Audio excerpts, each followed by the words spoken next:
It was Prime Minister's questions today, and while many in the British public were hoping to hear discussions on other pressing topics, the session took an unexpected turn that left Keir Starmer absolutely savaged. In today's video, we'll dive into this fiery exchange and react to the intense back and forth that unfolded in Parliament. The tension was palpable as the debate escalated, with sharp words exchanged and heated accusations thrown across the chamber. Starmer, who attempted to steer the discussion in his favor, found himself on the receiving end of relentless criticism. The interaction not only captivated those in attendance, but also sparked widespread discussion among political commentators and the public alike. From stinging remarks to powerful rebuttals, this clash revealed the deep divides and frustrations within Westminster. If you're eager to see how this dramatic moment unfolded, stay tuned as we break down the highlights and share our insights on the debate. Now, let's take a closer look at this ferocious exchange. Have a watch of this clip. Speaker, can I take this opportunity to welcome the release of hostages, including Emily Damari, from barbaric captivity? I also know that the thoughts of many will be with the victims of the Southport killings. There are important questions to answer, and I will return to those after the case is concluded. Between 2009 and 2022, the OECD found children in England rose up global league tables in maths, reading, and science. Conservative government action means English schools now top the Western world at maths and reading. The Prime Minister's Schools Bill, which is being voted on in committee this week, reverses the improvements that made this happen. This bill is an act of vandalism. It is wrecking a cross-party consensus that lasted for decades.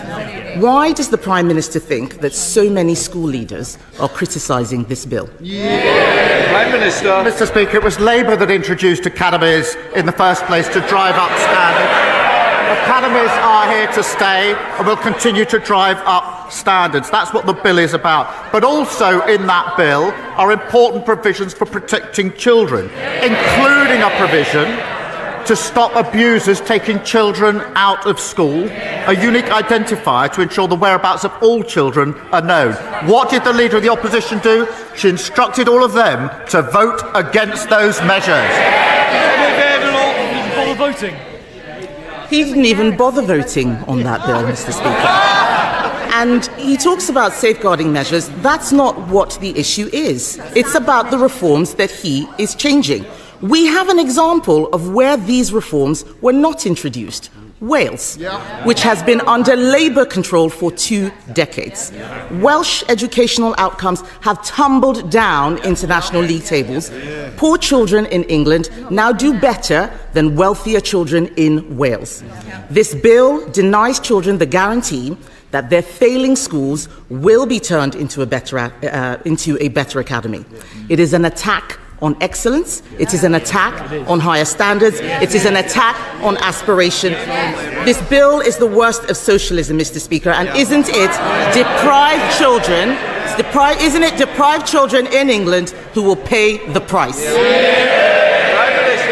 Mr. Speaker, as I said, we introduced academies, we're committed to them, we're driving standards up. But this bill is important because it also sets up breakfast clubs for the very children that she claims to champion. It limits the expense of school uniform and it puts in place vital protections for children. She has to answer the question, why did she instruct all of them to vote against child protection measures? Mr. Speaker, the Prime Minister thinks that he can distract people from what is wrong with this bill. This is not about breakfast clubs and school uniforms. Teachers and parents will be horrified at just how bad this bill is. Even his own MPs may not realise it, but the bill will cut teachers' pay. It cuts pay for 20,000 teachers. His education secretary says there is not a ceiling for pay. They're all shaking their heads. They clearly haven't read the bill. She hasn't read the bill either. Because Clause 45 means teachers' pay will be capped. Did the Prime Minister know that the bill as it stands will cut teachers' pay? Prime Minister. Mr. Speaker, we do need flexibility in our schools. And if she'd hopped off social media for a while, she would have seen the amendment that was put down this morning to achieve that end. But she says this bill is not about child protection. We had a young child killed who was taken out of a school by an abuser. This bill closes that gap. That is urgently needed. We have children who have not gone back to school since COVID. This bill closes that gap. She can make her points on academies. We can debate academies, but to vote against the bill is a disgrace on all of them. This is nonsense, Mr. Speaker, and the amendment he's talking about does not address this issue. He raises academies. That's exactly what I'm talking about. Like every other parent, I believe all our children should have the best teachers. Apart from cutting their pay, listen to what the head of Year 11, Mr. Speaker, at Michaela, the head of Year 11 at Michaela, the most successful school in the country, came from the armed forces. The headmistress says that with Labour's new rules, she would never have been able to hire him.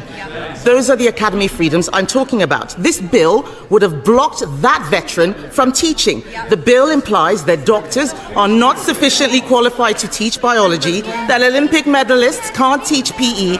Why is the Prime Minister closing down routes into teaching when we should be opening up more? She knows that's not right. No, it's not. Look at the provisions in the bill. But to say there ought to be qualified teachers in our schools should not be extraordinary or opposed. And we had far too many examples in our secondary schools under their watch of teachers missing when we needed maths teachers. They championed maths. We didn't have enough maths teachers in our secondary schools, and I want every single child to have the best possible education. The facts speak for themselves. The standards went up under Conservative governments. What we need to know is who is benefiting. Mr. Speaker, everyone is asking who is benefiting from these changes. It's not teachers. Their pay is being capped. It's not parents. Their choices are being restricted. It's definitely not children. Their outcomes will get worse. So who is benefiting? It's the trade unions. The National Education Union sent out a tick list proving that after a decade and a half, they are finally getting their way. Why is the Education Secretary allowing trade unions to run her department and ruin children's education? The bill benefits the children who need the nourishment of a breakfast club. The bill benefits the families that can't afford uniforms. The bill benefits the children who are currently out of school and nobody knows where they are. The bill benefits the children who could be taken out of school by abusers if this bill doesn't go through. She should change her mind and support these vital provisions.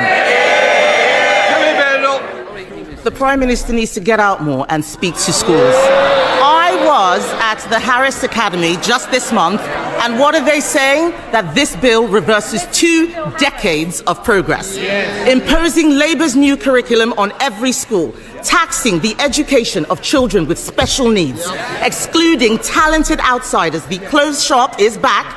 This is pure educational vandalism. And alongside these attacks, removing single-word Ofsted judgments so parents cannot see the standards slipping. It is the same old Labour. Bad outcomes for all children, excellence for none. Mr. Speaker, I know what it's like to go to a school which didn't care about standards. This is a tragedy in the making. The key changes in this bill were not in their election manifesto. Isn't that because he knew parents and teachers would reject them? Parents and teachers know we introduced academies. Parents and teachers know we're driving by standards. We're committed to them. They're part of the future. We will continue to focus on standards. And she talks about special need. She's got a nerve. I don't know. And they know it. Remember, they have asked me questions, these Prime Minister's questions, about the appalling situation of special needs under their watch. We're going to fix that mess like we're fixing every other mess.